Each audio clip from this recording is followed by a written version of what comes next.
On Thanksgiving Eve, my 3-year-old daughter was locked on the balcony by my sister-in-law for gnawing on a leftover bone. I overturned the entire feast and did something that made my husband's family pay dearly. Chicago.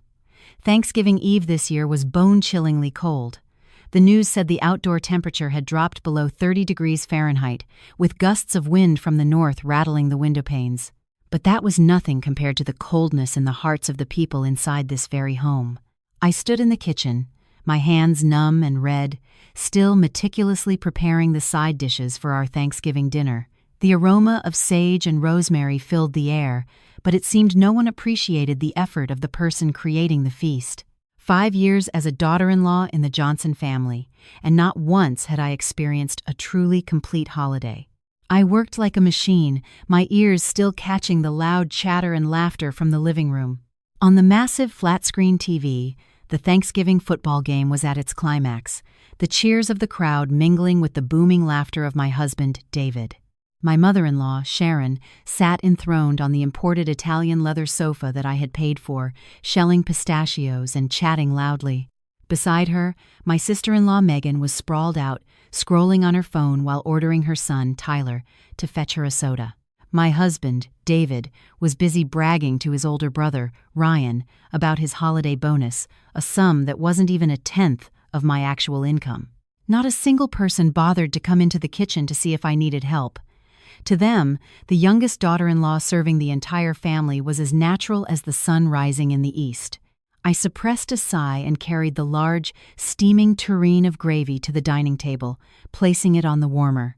Next came the platters of glistening carved turkey, the prime rib, and the fresh, crisp salads. All were top-of-the-line ingredients I had ordered from a gourmet market. I tried to keep my voice steady as I called everyone to the table. "Dinner's ready. Come and eat before it gets cold." It took 3 calls before they grudgingly got up.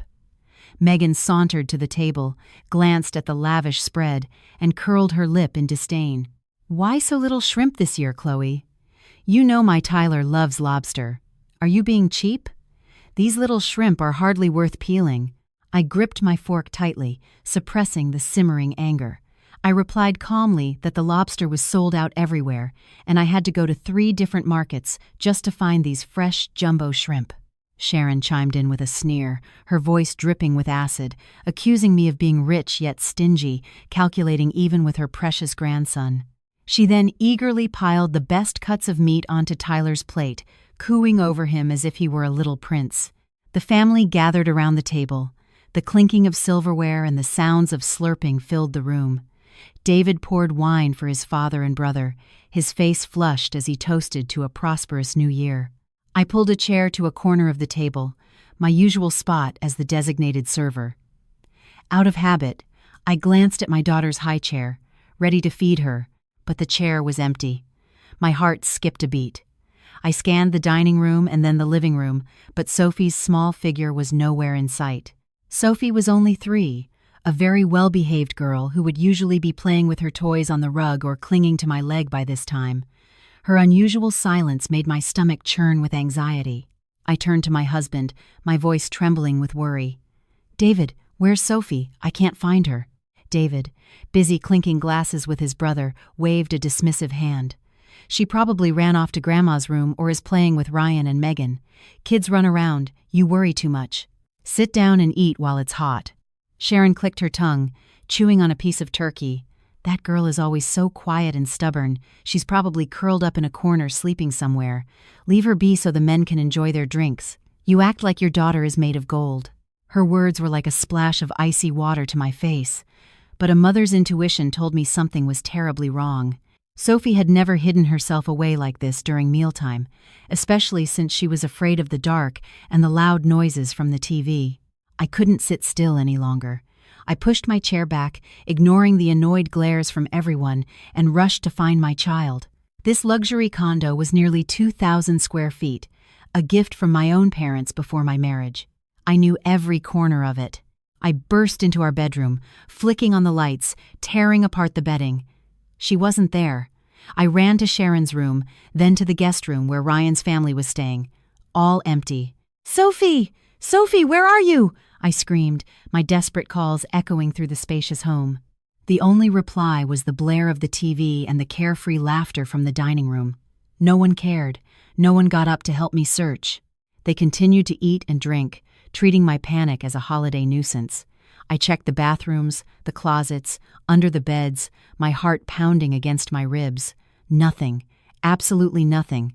A terrifying fear gripped me. Could she have opened the front door and wandered into the hallway? But I had locked it securely. Just as I stood in the living room, dizzy with despair, I heard a tiny sound. It was faint, as fragile as a kitten's meow, drowned out by the howling wind outside. Scrape, scrape. The sound came from the living room balcony. I froze, my eyes wide as I stared at the heavy drapes covering the glass door. An icy chill ran down my spine, not from the weather, but from a horrifying premonition. I sprinted towards it, my trembling hand grabbing the edge of the curtain and yanking it open. The sight before me made my world crumble. Outside the thick, reinforced glass door, on the windswept, freezing balcony, my precious daughter was huddled in a corner.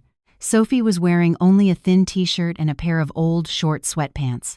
Her face was pale, devoid of color, her lips a terrifying shade of purple, trembling uncontrollably. A trail of snot had dried on her cheek.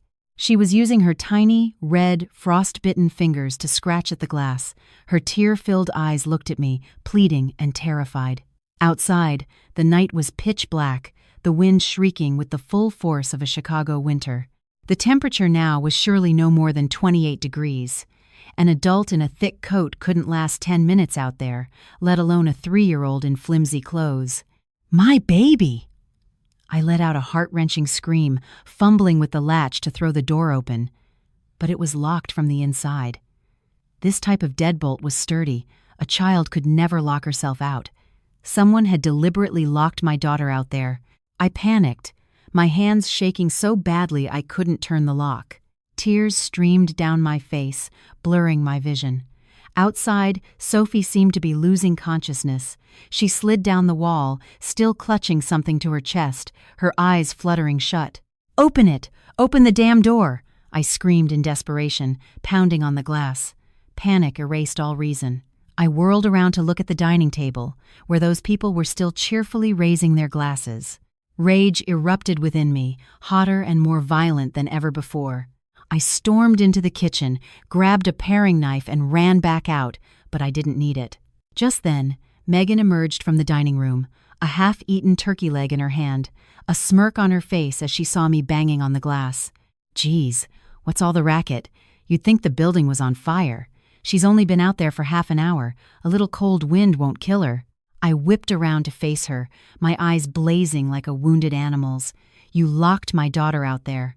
Where is the key? Open it. Now." Megan shrugged, pulling a small key from her pocket and tossing it contemptuously onto the coffee table. She needed to be punished. This house has rules. It's not some free-for-all. I had no time to argue. I snatched the key, my trembling hands inserting it into the lock.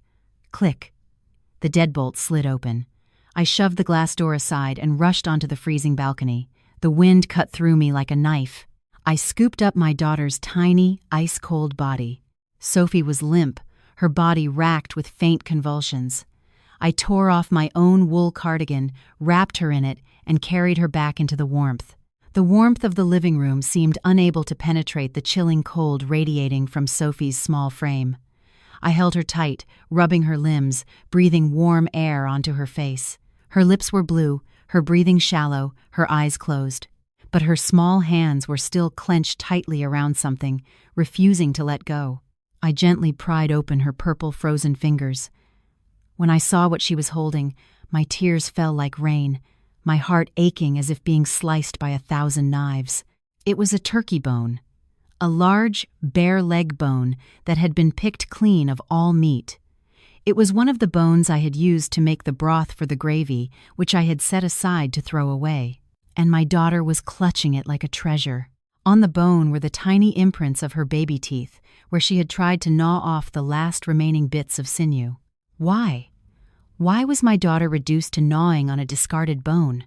I lifted my head, my bloodshot eyes staring directly at Megan, who was still leaning against the wall with an expression of cruel indifference.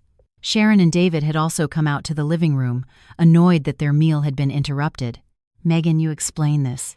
Why is my daughter holding this bone? Why did you lock her on the balcony in this freezing weather?"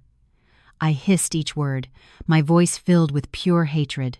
Megan sneered, pointing at the bone in my hand. "You're asking me? Your daughter is a little thief." I turned my back for a second and saw her snatching a piece of prime rib I had set aside for my son. "She's a little thief. Takes after her mother, I guess."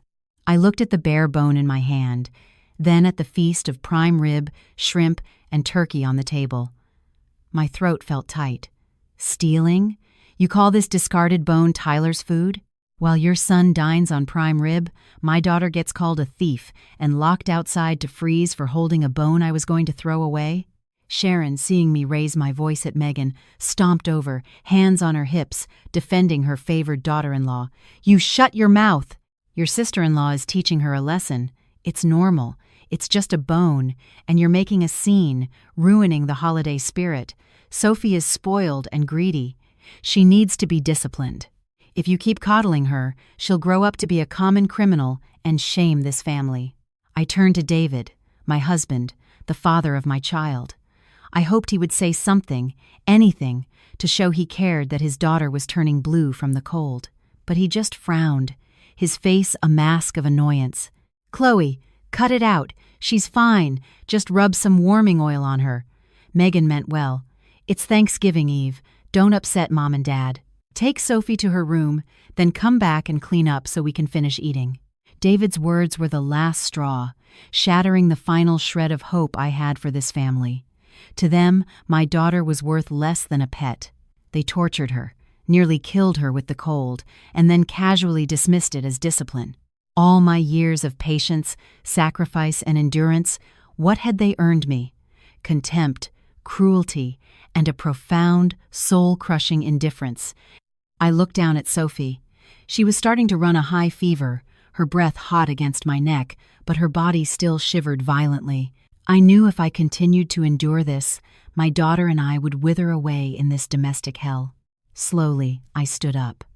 I gently placed Sophie on the sofa, carefully covering her with a cashmere throw. Then I turned to face them, the smug, defiant faces staring back at me. For the first time in 5 years, I didn't lower my head. I looked each one of them in the eye. David, Sharon, Megan, Ryan. The parasites living off my money, in my home, eating the food I cooked while trampling on my own flesh and blood. "All right," I said softly, my voice devoid of emotion. "You want a happy Thanksgiving, don't you?" I walked slowly towards the dining table, where the large tureen of gravy was still bubbling on its electric warmer. The steam rose in fragrant clouds, but to me now, it smelled only of hypocrisy and rot. The living room fell into a dead, unnerving silence. Perhaps my strange calm had unsettled them. Megan stopped chewing, her eyes watching me suspiciously. Ryan put down his wine glass, squinting at me as if I were a strange creature. Sharon remained with her hands on her hips, but her brows were furrowed. I stood before the table, staring at the rich, bubbling brown gravy. The heat washed over my face, but inside me, a volcano was erupting. The image of my daughter, purple and shivering on the cold balcony, flashed in my mind, overlapping with the sneering smiles and venomous words of these people. "Chloe, what are you doing? Clean this mess up." "Why are you just standing there?" David demanded, his voice slurred with wine. He still hadn't realized that his meek, submissive wife had died the moment that balcony door was opened. I didn't answer. I grabbed the handles of the heavy ceramic tureen. The heat seared through the potholders, but I felt no pain. I took a deep, shuddering breath, channeling all the years of suppressed anger and resentment into my arms. I let out a roar, not a cry, but the guttural snarl of a mother protecting her cub. "Eat! Eat it all!" And then, with all my strength, I lifted the tureen of boiling hot gravy and hurled it across the table, directly at Megan and Ryan. Splosh! The scalding, thick liquid exploded across the table, splashing over everything, drenching the two of them. "Ah!" A blood-curdling scream tore through the Thanksgiving night. Megan shrieked like a slaughtered pig, leaping from her chair, her hands flying to her face and neck.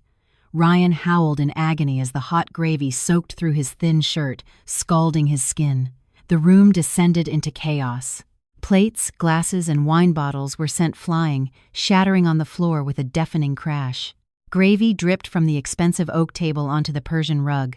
The smell of food mixed with the sickening scent of seared flesh. Sharon gasped, her eyes bulging in horror. She was frozen for a second before lunging at me, grabbing a fistful of my hair. "You bitch! You're a murderer! You've killed my children!" she screeched, pulling my hair and clawing at my face. But I felt nothing. The rage had consumed me. I was no longer the docile daughter-in-law she could abuse at will. I swung my arm, shoving her away with a strength born of pure fury. Sharon stumbled backward, collapsing onto the sofa. I instinctively grabbed a bottle of red wine from the table and smashed it against the edge. Crack! The bottom shattered, leaving a jagged, menacing weapon in my hand. I pointed the broken bottle at David, who was about to intervene, then swept it towards Sharon. "Anyone moves, and I'll gut you!" I screamed, my voice raw and filled with murderous intent. Blood from the broken glass trickled down my hand, mixing with the red wine. I must have looked like a demon. David froze, the color draining from his face. He had never seen me like this. My eyes were wild, my face a mask of grim determination. Sharon, seeing the sharp glass, shrank back, slumping to the floor and wailing hysterically. "Oh my God! Help! My daughter-in-law is killing us! She's killing the whole family! Somebody call the police!" Megan and Ryan were writhing on the floor, their skin red and blistering from the burns. Their moans mixed with Sharon's shrieks, creating a symphony of chaotic misery. I let out a harsh, broken laugh. "Shut up, all of you! If you don't shut your mouths, I swear I'll make this house the brightest thing on the block tonight." Then, I pulled out my phone. The screen was still on, the video recording icon blinking. It had been recording since I re-entered the living room after rescuing Sophie. The entire scene, Megan's brazen confession, Sharon's complicity, David's indifference, and my violent retaliation, was all captured. I held the phone up high, pointing it at each of them. "Look closely. This is evidence of child abuse, evidence of you torturing my daughter. I'm sending this video to the police, to your precious corporation, and to every neighbor in this building so they can see the true face of this respectable family." David saw the phone, and his face turned ashen. He was a department head at a major corporation. His reputation was everything. If this video got out, his career was over. "Chloe, calm down. Let's talk about this privately. Don't make a scene. Put the bottle down," he stammered, his hands raised in surrender. I looked at him with nothing but pure contempt. "Talk privately? For 5 years, I've tried to talk. You treated my words like garbage. It's too late now." I threw the broken bottle to the floor with a crash that made Sharon jump. "I'm filing for divorce, and listen carefully. This condo is in my name alone. It is my separate property. You have 15 minutes to get every last one of you out of my house. Get out now." My scream reverberated through the room, louder than the fireworks that some neighbors were setting off outside. There was no Thanksgiving in this home tonight, only the collapse of a marriage and the rise of a mother pushed to the edge. The wail of an ambulance siren mingled with the distant pop of fireworks. The cacophony couldn't cut through the suffocating tension in the living room. The smell of gravy and blood hung heavy in the air. Sharon, seeing the madness in my eyes, had backed down. She sat on the floor, beating her fists against the tiles, wailing as if she were the victim. She shrieked that I was a degenerate daughter-in-law, threatening my mother-in-law with a weapon, that the Johnson family was cursed to have brought a demon like me into their home. I ignored her performance. I held up my phone and replayed the video I had just recorded. The audio rang out with crystal clarity. There was Megan's shrill voice, admitting she locked my daughter on the balcony over a bone. There was Sharon's cruel encouragement. There was David's cold indifference. I cranked the volume to maximum and aimed the screen at him. "Listen carefully, David. Listen to what your sister and mother did to your own daughter, and look at your own pathetic face as you defended the people who nearly killed her." David stared at the screen, his face shifting from a drunken flush to a deathly white. He worked in the corporate world. He understood the power of media and legal evidence. If this video leaked, the image of the exemplary, successful family man he had carefully crafted would be obliterated. Not to mention, child abuse was a criminal offense. Megan, now being helped up by Ryan, her face red and blistering from the burns, glared at me. "You were recording? You treacherous bitch! You set us up! Delete it now, or I'll tear you apart." She lunged for the phone, but I sidestepped, raising the jagged bottleneck I had just picked up again. "Take one more step. I swear I won't hesitate. And this video? I've already uploaded it to the cloud. Even if you smash this phone, the evidence is safe. I'll send it to the local police precinct, to the women's shelter, and directly to the executive board of the corporation where you and your husband work." At the mention of the police and the corporation, Ryan panicked. He was the older brother but spineless, depending financially on his wife and younger brother. A criminal record would cost him his warehouse manager job. He quickly pulled his wife back, whispering frantically in her ear. Megan fumed but realized her disadvantage and stood down, resorting to muttered curses.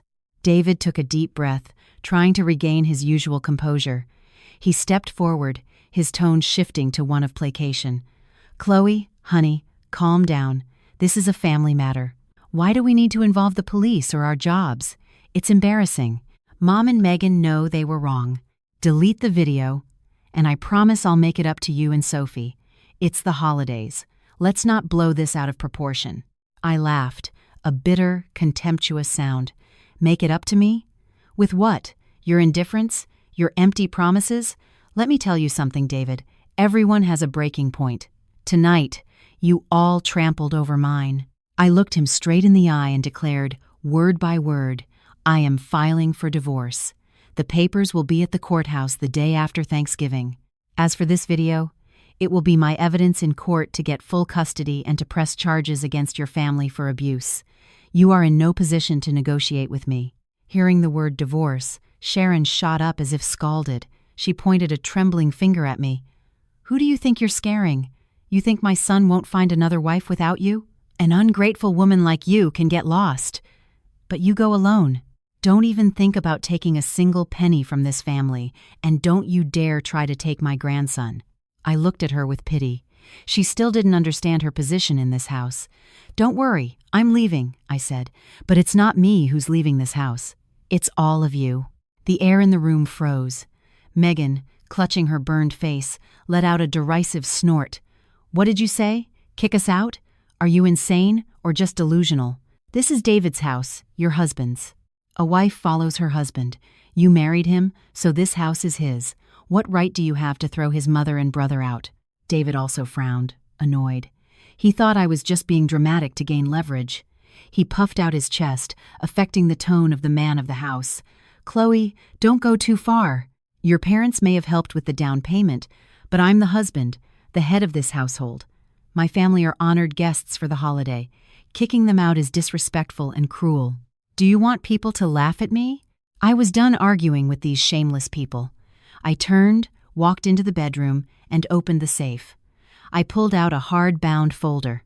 Inside was the certificate of title, the deed to the property. I walked back into the living room and slammed the document down on the glass coffee table. "Open your eyes and look carefully," I said, pointing to the owner's name. "Whose name is on this?" "Chloe Tran. My name and my name alone. This was a gift from my parents to me, personally, before we were married. Legally, it's my separate property and has nothing to do with David Johnson." David snatched the deed, flipping through it. He knew this, but he had always conveniently ignored it, assuming that once we were married, everything of mine was his. He never imagined I would be so clear-cut about it. "Chloe, are you really this calculating with your own husband? What's yours is mine. I contributed to this household too, utilities, service fees." I cut him off, my voice like ice. "The utilities you paid for a few months before you started claiming you were short on cash every single month? The food, Sophie's tuition, the gifts for your parents, it all came from my salary and the income from my boutique. What have you contributed, besides your lazy body?" I turned to Sharon and the others. "I'll say this one last time. This is my house. In my name, protected by the law. You are trespassing and causing a public disturbance, not to mention committing child abuse. I'm giving you 15 minutes to pack your bags and get out of my sight." Megan screamed, trying to snatch the deed and rip it up, but I grabbed it back. "You bitch! You're throwing your husband's family out on the street on Thanksgiving Eve? Are you even human? It's freezing out there. You want to kill this old woman?" I looked her straight in the eye, my gaze as sharp as a razor. "When you locked my 3-year-old daughter on a freezing balcony, did you think about being human? When you all sat here laughing and eating while my daughter was turning blue, did you think about family? Now you get to taste what it's like to be thrown out. Call it karma." I glanced at the wall clock. "It's 8:15. If you're not gone by 8:30, don't blame me for being merciless. I will call building security to have you forcibly removed." Sharon threw herself on the floor in a full-blown tantrum. "Oh, woe is me. My daughter-in-law is throwing me out. I'm not going anywhere. I'll lie right here and see what she does to me. My son lives here, so I have a right to be here." David was trapped between his wife, who held all the power, and his hysterical family. He looked at me with a mixture of hatred and fear. He knew me.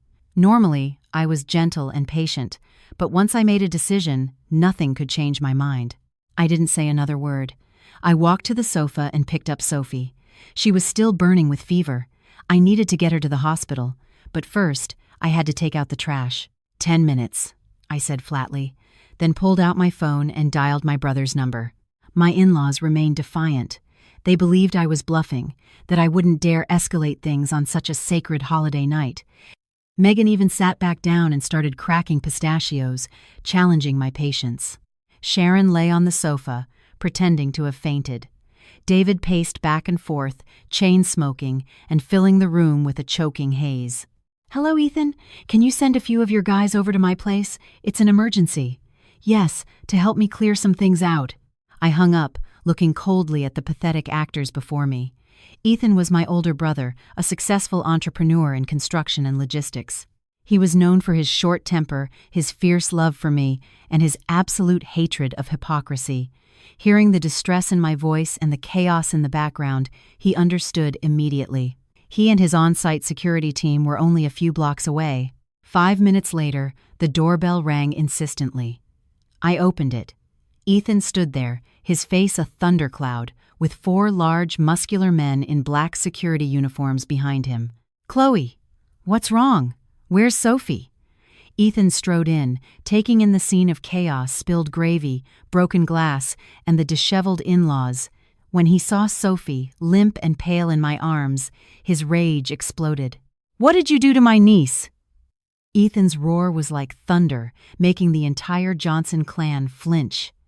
Even Sharon, feigning unconsciousness, snapped her eyes open in fear. David turned pale and rushed to greet him. "Ethan, calm down. It's just a misunderstanding." Ethan shoved David's hand away, sending him staggering backward. He turned to me and asked curtly, "You want them gone, right?" I nodded firmly. "Yes, they won't leave. Can you help me get them and their belongings out of my house? Now," Ethan gestured to his men, "you heard her. Get this trash out of Miss Tran's house. Throw their bags in the hallway. If anyone resists, drag them out. Do it fast. You have 3 minutes." The 4 men sprang into action. Without a word, they began gathering all the suitcases, bags, and coats belonging to my in-laws and tossing them out the front door. Megan shrieked when she saw her expensive cosmetics stolen from me, scattered across the hallway floor. "Let go of me. You robbers! I'm calling the police!" One of the security guards glared at her. "Ma'am, feel free to call them. We're assisting the homeowner in removing trespassers. Please exit the premises." He then grabbed her by the arm and dragged her out. When Ryan tried to intervene, 2 other guards pinned him and escorted him out amidst his frantic yells. Sharon, seeing the situation was lost, scrambled to her feet and tried to run and hide in a bedroom, but Ethan blocked her path. He stared down at her, his icy gaze making her tremble. "Are you going to walk out on your own, or should I have my men carry you?" I have no problem getting rough with an evil old woman. Terrified, Sharon grabbed her purse and scurried out the door, muttering curses under her breath. David stood there, looking at me one last time with pleading eyes. "Chloe, are you really doing this? After all our years together?" I looked at him, feeling nothing but disgust. "Our years together died the moment you stood by and watched your family torture our daughter. You can leave now, too. Don't make me have you dragged out like a dog. Car keys, house keys. Leave them." David gritted his teeth, unhooked the keyring from his belt, threw it on the table, and stormed out. Ethan signaled for his men to slam the door shut. The deadbolt clicked into place with a final, definitive sound, severing all ties with those vile people. From the hallway, we could still hear their screaming, cursing, and banging on the door. I heard Ethan's loud voice outside. "Get lost! Anyone still hanging around here, I'll have building security arrest you for trespassing. Your junk is down in the lobby. Go pick it up." The apartment suddenly became quiet. I held Sophie close, and the tears finally came. I had finally thrown them out. Ethan came back inside, his expression softening as he looked at me and his niece. "Let's go, Chloe. We're taking her to the children's hospital. Her fever is dangerously high." I nodded, quickly grabbing a warm coat and following my brother out of the apartment, leaving behind the wreckage of a Thanksgiving Eve storm. The emergency room at the children's hospital was quieter than usual on Thanksgiving Eve, but it was still filled with the sounds of crying children. After an examination, the doctor concluded that Sophie had acute pneumonia from cold exposure, coupled with severe hypothermia. She needed to be admitted immediately. Seeing my tiny daughter lying on the stark white hospital bed, an IV line in her small hand, my heart twisted in pain. Ethan handled all the paperwork and paid the hospital deposit. He sat with me for a while, patting my shoulder comfortingly before stepping out to make some calls. I sat alone by the bed, holding Sophie's hand. Warmth was slowly returning to her body, and her breathing had become more regular. The rage I had suppressed began to resurface, but it was no longer an emotional explosion. It had transformed into cold, ruthless calculation. I knew that hitting them financially would be the most painful blow for the Johnson family. They lived on my money, flaunted my money, and now they would pay for it. I pulled out my phone, the screen glowing in the dim hospital room. First, I went to my credit card app. David had a supplementary card with a $20,000 limit issued from my account. He used it for client dinners, designer clothes, and even cash advances to treat his friends. I found the option to lock the card. A confirmation message popped up. I tapped confirm without hesitation. Transaction successful. The supplementary card was now permanently blocked. I imagined David's humiliation when his card was declined at a fancy restaurant or hotel. Next, I accessed our joint savings account. This was where my salary was deposited, and I had authorized David to use a portion for household expenses. But the current balance of over $250,000 was money I had saved from my boutique's profits and gifts from my parents for a new car. I initiated a transfer. I moved the entire $250,000 to a separate, secret account at a different bank that David knew nothing about. I entered the security code, my finger pressing the confirm button like a judge's gavel. Ping! The money was gone. The joint account balance was now a perfect zero. I wasn't done. I remembered David was riding a Ducati motorcycle with the title in my name, and the Mercedes GLC 300? His brother Ryan had borrowed it for the holiday to show off. The Mercedes was also my premarital asset, titled solely to me. I texted Ethan, asking him to send someone to find and repossess the Ducati. As for the Mercedes, I opened the car's tracking app on my phone. A red dot showed it was parked at a karaoke bar in a sketchy part of town. After being kicked out, Ryan had apparently gone to party away his frustrations. I took a screenshot of the location. Tomorrow, I would report the car as stolen to the police. I would teach Ryan a lesson about using other people's property without permission. After taking care of everything, I put my phone down. I looked at Sophie, sleeping soundly, her angelic face soothing my raw nerves. I leaned down and kissed her forehead. "I'm so sorry I let them hurt you, my love. From now on, Mommy will never let anyone harm you again. My money, my house, it's all for you. As for them, they will pay back every single thing they took, with interest, Outside the hospital window, the last of the holiday fireworks faded. A new day was dawning, and a new life for me was officially beginning tonight. A life with no more submission, no more foolishness, only the strength to protect what I love. The morning after Thanksgiving, while families were enjoying leftovers and Black Friday sales, my phone began vibrating violently. A flood of notifications from Facebook and Instagram poured in. I opened my eyes, my head still heavy from a sleepless night watching over my daughter. I opened Facebook, and the first thing I saw was a live stream video being shared virally in local community and gossip groups. The clickbait headline read, "Wealthy Chicago daughter-in-law throws elderly mother-in-law and family out into the freezing cold on Thanksgiving Eve." In the video, Sharon was huddled on a park bench, wrapped in a thin blanket, her face streaked with tears. "God bless you all for listening," she cried pitifully. "I raised my son. He married a rich woman, and now he listens to her and throws his own mother out. On Thanksgiving Eve, she kicked us all out onto the street without a shred of mercy.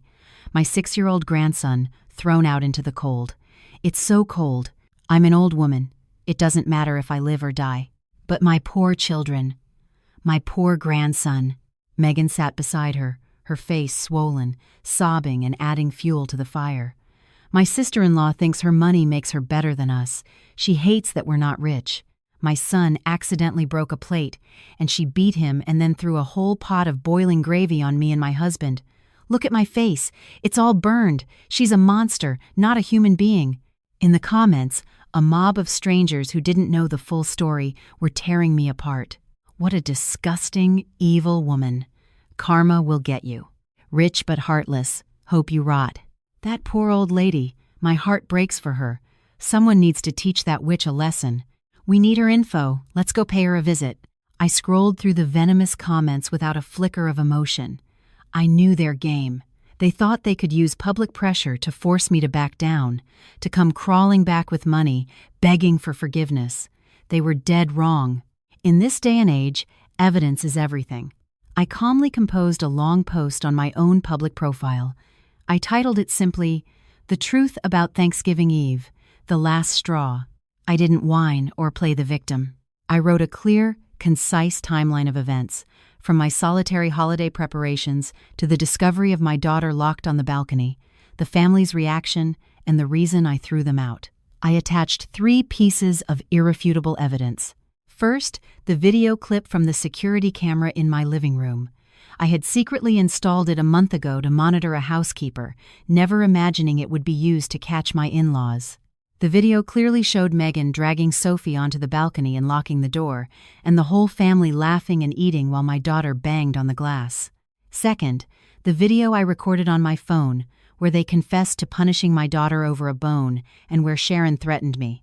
Third, a photo of Sophie's hospital admission form from the Children's Hospital with the diagnosis, acute pneumonia and hypothermia due to cold exposure, multiple soft tissue contusions. I also included a heartbreaking photo of Sophie asleep in the hospital bed, hooked up to tubes and monitors. I hit post. Within 10 minutes, the tide had turned completely. My post was shared at a rate that dwarfed their cheap live stream. The same people who had been cursing me moments before were now frantically deleting their comments or turning their fury on Sharon's family. "Oh my God, I'm shaking watching that video. She's only 3. How could they lock her outside in the cold? That sister-in-law is a monster. And a liar. The mother-in-law is just as bad, siding with her and hating her own granddaughter. They deserve to be kicked out. Team Chloe, divorce that spineless husband immediately. He's garbage." My phone buzzed again, but this time with messages of support from friends, family, and even complete strangers. I smiled and turned off my notifications. The real drama had only just begun. They wanted to play dirty with public opinion. I would show them the true power of justice and the court of public opinion. The long holiday weekend ended in a cloud of gloom for the Johnson family, but for me, it was the beginning of a new strategy. After my exposé on social media, public opinion was firmly on my side. However, human greed and shamelessness know no bounds. They thought that by creating a bigger scene, either by tarnishing my reputation or putting pressure on David at his workplace, I would be forced to drop the charges and give them money. On Monday morning, the first day back to work for most, I received a text from a former colleague who worked in the same corporate tower as David. She told me my mother-in-law and sister-in-law were causing a huge scene in the main lobby of the corporation. I smiled, changed into a sharp power suit, applied a coat of bold red lipstick, and drove straight there. When I walked into the grand lobby of the high-rise, the scene was absurd. Sharon and Megan were holding up a crudely painted banner that read, "Heartless daughter-in-law uses her money to ruin husband and kick out his family." The two women were sitting on the floor, wailing dramatically, attracting a massive crowd of employees and clients. Building security was trying to reason with them, but Sharon was threatening to bash her head against the marble floor if anyone touched her. David stood off to the side, his face beet red with shame, but he didn't dare intervene. He was clearly in on the plan. I strode in, the sharp click of my heels echoing on the polished floor. The crowd parted for me, recognizing me from the online drama. Megan's eyes lit up when she saw me. She pointed a finger at my face and shrieked, "There she is! The evil rich wife! Everyone look! She's dressed in designer clothes while she lets her husband's mother starve on the street." I didn't even glance at her. I walked directly to the reception desk, where the head of security, a man named Mike, was struggling to handle the situation. "Hi, Mike. I'm sorry my family's personal issues are disrupting your building. To resolve this, I need a small favor. Can you please patch my phone into the large LED screen in the lobby? I'd like to show everyone the truth behind these crocodile tears." Mike looked at me, then at the chaotic crowd, and nodded, signaling an IT technician to help me. In less than 2 minutes, my phone was connected to the gigantic screen hanging in the center of the atrium. Mike handed me a microphone. My voice came through the ceiling speakers, clear and firm. "Good morning, everyone. To all of Mr. David Johnson's colleagues and business partners, my husband's family is here accusing me of being a terrible person. So, I invite you all to take 2 minutes to see why a wife and mother like me was forced to take such drastic action." I hit play. The entire lobby fell silent. On the high-definition screen, the image of my tiny Sophie, locked on the balcony, shivering in the brutal wind, appeared in stark detail. The sound of the wind, her weak cries, and the callous laughter of the Johnson family inside was amplified, sending a chill through the crowd. Next came the clip of Megan admitting she locked her niece out over a bone and Sharon threatening me. It was all real, raw, and brutally honest. Whispers turned into murmurs, then into shouts of anger directed at the three Johnsons. Sharon and Megan's wailing stopped abruptly. They stared, dumbfounded, at the giant screen. They never imagined I would dare to air their dirty laundry in public, right at David's workplace. David was frozen in place, his face turning a ghastly shade of gray. He knew his career at this corporation was over. I stopped the video and looked directly at the three trembling figures. "That is my answer," I said into the microphone. "The law will decide who is right and who is wrong. For now, I suggest you leave before building security has you arrested for causing a public disturbance." The crowd erupted. The initial sympathy for the abused mother turned into pure disgust. People started shouting, "Get out, you monsters! Child abusers!" A few female employees, likely mothers themselves, threw their water bottles at Sharon and Megan. A high-heeled shoe flew through the air and hit David on the shoulder. The security guards no longer held back. They moved in, using their bodies to forcibly push the three Johnsons toward the exit. Sharon and Megan scrambled away in a panic, not even bothering to pick up their banner, which was now being trampled underfoot. David, shielding his head with his briefcase, scurried after them like a cornered rat. I watched them go without an ounce of pity. That was their lesson in public shame. Their lessons in law and finance were still to come. I thanked Mike and his team and walked back to my car. As soon as I sat down, I checked the GPS tracker on the Mercedes. It was the car I'd bought with my own money before the marriage, titled in my name. My brother-in-law Ryan had borrowed it for the holiday and refused to return it. The signal showed it was parked at a place called Luxury Karaoke, a notorious gentlemen's club. While his mother and wife were making a scene to extort money from me, and his brother was facing ruin, Ryan was out partying in my car. This irresponsible parasite needed to be taught a lesson. I didn't drive there.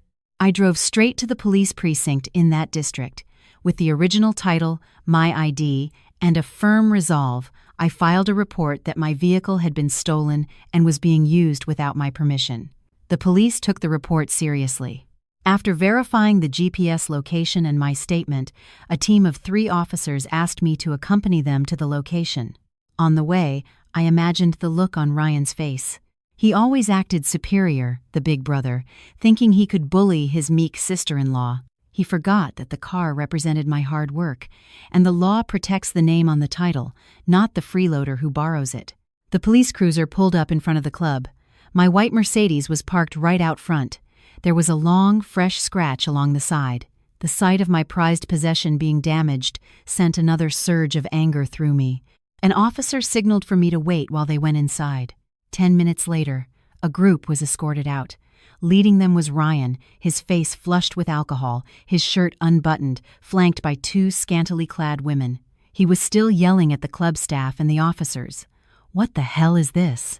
I'm just having a good time. That car belongs to my sister-in-law. What's the big deal? You can't arrest me for this." Just then, I stepped out from behind the police car, my arms crossed, staring at him coldly. When Ryan saw me, his tirade choked in his throat. He stammered, his eyes wide with disbelief. "Chloe, you called the cops on me?" I looked him dead in the eye. "I didn't call the cops to arrest you, Ryan. I called them to recover my stolen property. You are using my car without my consent and have damaged it. You can explain that down at the station." At the police station, Ryan's arrogant demeanor vanished. Facing the detectives, he shrank into his chair, sweating profusely. The alcohol had worn off, replaced by sheer terror as the officers listed potential charges: unauthorized use of a motor vehicle, destruction of property. I calmly gave my statement and provided the evidence. I clarified that I had only lent him the car for 2 days over the holiday, but it was now Monday, and he had been ignoring my calls. Furthermore, he had been driving it while intoxicated and had damaged the vehicle. Ryan turned to me, begging. "Chloe, I'm sorry. I just got carried away. We're family. Why are you being like this? Drop the charges. I'll give you the car back right now. I promise I'll pay for the scratch." I laughed coldly. "Pay for it? With what? You're unemployed and living off your wife. The money for your party tonight was probably stolen from me or borrowed from a loan shark. That scratch will cost over $10,000 to repair at the dealership. Add in the tickets for speeding and running red lights that traffic cameras caught you for over the past few days, and the total damages are well over $20,000. At the mention of $20,000, Ryan's face went white. He knew his family couldn't produce that kind of money now. Just then, my phone rang. It was David. I put it on speaker. "Chloe, I'm begging you, let Ryan go. Mom is having a panic attack at the motel. Are you trying to kill our entire family? Drop the charges. Whatever the car repairs cost, I'll find a way to pay you back." David's voice was trembling with desperation. I replied coolly, "I'm not trying to kill anyone. You're all killing yourselves with your greed and lawlessness. Here are my terms. If you want me to drop the charges, bring $20,000 in cash here right now to cover the damages. Not a penny less. As for paying me back later, forget it. Your credit with me is less than 0. The line went silent. David knew it was impossible. He hung up. Ryan, who had overheard the call, slumped forward, his last hope gone. He buried his head in his hands and sobbed like a child. The detective nodded at me, then signaled for an officer to take Ryan into a holding cell. Using a vehicle without permission, driving under the influence, and causing property damage were enough to hold him for further investigation, with the potential for serious felony charges if I pressed forward. I walked out of the police station and took a deep breath of the cold Chicago air. One by one, they were facing the consequences. But the ringleader, the one who enabled all of this, David Johnson, had yet to receive his ultimate punishment. I found the number for Uncle Frank in my contacts. Frank was an executive VP at David's corporation and an old army buddy of my father's. It was because of this connection that David had climbed the ladder so easily. It was time to revoke that favor. I met Frank at a quiet restaurant. He was a man of honor. When I told him the whole story and showed him the evidence, he was furious. He slammed his fist on the table, saying he couldn't believe the man he had mentored was such a hypocrite. But I was there for more than just sympathy. I placed a thick file on the table that I had been quietly compiling for 2 years. "Uncle Frank, I'll handle my family matters legally, but I think you need to see this for the good of the company." These are fraudulent invoices and fake receipts David used to embezzle company funds under the guise of client entertainment and business travel. I know because he often asked me to use my boutique's letterhead to create fake receipts for gifts that were actually for his personal use. Frank's face hardened as he flipped through the file. As a top executive, he understood the gravity of this. A sales director committing fraud wasn't just a financial loss, it was a critical failure of management. "Thank you, Chloe. You are a very brave woman. I promise you, I will handle this. There will be no special treatment." The next morning, an emergency board meeting was called. David was summoned. He walked in, looking haggard, hoping Frank would be lenient. Instead, a termination letter was waiting for him on the table. Frank threw the file of evidence in front of him. "This corporation has no place for a man of your character." David's termination was effective immediately for gross misconduct and financial fraud. With that on his record, his career in any major corporation was finished. He stumbled out of the room, stripped of his job, his reputation, and his future. But I wasn't done. The final blow was for Megan. Her greatest weakness wasn't money, it was her son, Tyler. She had grand ambitions for him, and getting him into the prestigious Northwood Elementary, a top-ranked public school, was her crowning achievement. To do so, she had begged me 2 years ago to let her family register their legal address at my condo to qualify for the school district. I went to the county clerk's office with my deed, and the court filed separation papers. I formally had every member of the Johnson family legally removed from my address. Then, I went to the school.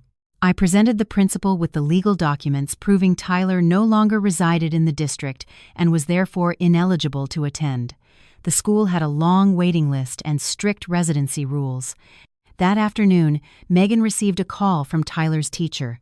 Tyler was being disenrolled and would have to transfer to a school in their new, low-income district. Megan's dream of her son becoming a somebody evaporated. Her shriek of rage could be heard down the hall of their dingy motel. She knew she had no money for private school. Their only option was to go back to the small, poor town they came from, the very place she had spent her life trying to escape. My revenge wasn't bloody, but it was absolute. I severed every root they had used to leech off me, and I made them understand that when you are cruel to someone else's child, you forfeit the future of your own. The Johnson family's life spiraled into a nightmare. After losing their home, jobs, and school, they ended up in a cramped, moldy rental house in a bleak suburb. The facade of a happy family shattered, replaced by constant, vicious arguments over money. Sharon, once the domineering matriarch, became a silent, broken woman, blamed by her children for their ruin. The fights between David and Ryan turned violent, bloody brawls fueled by cheap liquor and despair. They blamed each other, they blamed me, they blamed fate, but never themselves. One rainy night, I received a call from security at my new apartment building. A drunk man claiming to be my husband was causing a disturbance in the lobby. I looked down from my balcony. It was David, on his knees on the wet pavement, sobbing and begging for me to take him back. "Chloe, I was wrong. I'll do anything. I can't live without you," he cried. He couldn't live without my money, he meant. He even invoked our daughter's name, crying about how much he missed her, the man who had watched her freeze. I felt nothing. I simply picked up the phone and called the police. I'd like to report a drunk and disorderly individual harassing me at my residence. 10 minutes later, they cuffed him and hauled him away. Their desperation, however, turned into something far more sinister. Ryan, out on bail and facing massive gambling debts to loan sharks, concocted a final, monstrous plan with Megan. Their target, my daughter, Sophie. "We'll kidnap the kid," he hissed to his wife in the dead of night. "Chloe worships her. We demand $500,000, and she'll pay. Then we disappear." Megan, her eyes gleaming with greed and hatred, agreed. But a mother's instinct is a powerful thing. I knew they were desperate. When I enrolled Sophie in a new preschool, I hired 2 plainclothes bodyguards to shadow her every move. I also confidentially alerted the local police to my fears, and they began monitoring Ryan and Megan. On a Friday afternoon, the trap was set. I had a teacher walk Sophie to the school gate while I watched from a discreet vehicle nearby. Megan, disguised in a heavy coat and scarf, approached, intending to snatch Sophie during the chaotic pickup time. As she grabbed my daughter, my security team moved in. They tackled her, and at the same moment, undercover police swarmed the area. But then, the unthinkable happened.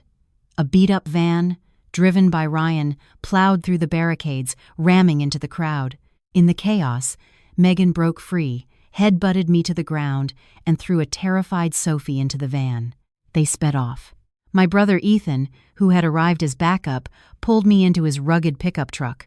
"Hold on!" he yelled, and we gave chase. A high-speed pursuit tore through the city, with police sirens screaming behind us. Ryan drove like a madman, finally getting cornered on the vast Skyway Bridge over the Calumet River. He dragged Sophie from the van, holding a knife to her throat at the edge of the bridge. "Stay back, or I'll throw her over," he screamed, his eyes wild with terror and rage. The wind whipped around us, the dark water churning far below. "Ryan, please!" I cried, my body trembling uncontrollably. "I'll give you the money. Anything. Just don't hurt her." "It's too late for money," he shrieked. "I want you to suffer." He lifted Sophie, preparing to drop her. Crack. A single sharp sound. A police sniper's bullet hit Ryan's shoulder, making him drop the knife. In a flash, Ethan and the officers tackled him. Ethan punched him square in the face, then snatched Sophie back from the precipice.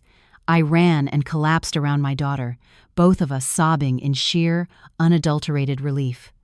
The nightmare was finally over. 6 months later, the trial concluded. Ryan was sentenced to 20 years in prison for kidnapping and assault. Megan received 15 years as an accomplice. David, for his role in the earlier abuse and for covering up their crimes, was sentenced to 12 years. As for Sharon, upon hearing the news of her son's sentences, she suffered a massive stroke.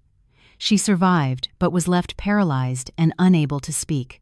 She was placed in a state-run nursing home, destined to live out her days alone, a prisoner in her own body. After the verdict, I sold the Chicago condo and all its painful memories. With part of the money, I established the Sophie Fund, a foundation to provide legal and financial aid to victims of domestic abuse. I wanted our story to empower others to fight back. I moved with Sophie to San Diego. The sunny, peaceful city was the perfect place to heal. She started a new school, made new friends, and slowly, her laughter returned, bright and carefree. One day, at Sophie's regular therapy appointment, I ran into Dr. Noah Williams, the kind doctor who had treated her in the Chicago ER. He had also relocated to be closer to his family. His gentle warmth and understanding slowly thawed my frozen heart. "Mommy, it's Dr. Noah!" Sophie squealed, running into his open arms. He swung her up in the air, then smiled at me, a smile as bright as the California sun. "Hello, you two," he said. "How about some ice cream on the beach today?" I smiled, walking towards them, my steps light. The past was behind me. Ahead was the vast ocean, a clear blue sky, and a future waiting to be written. After the storm, the sun always shines again.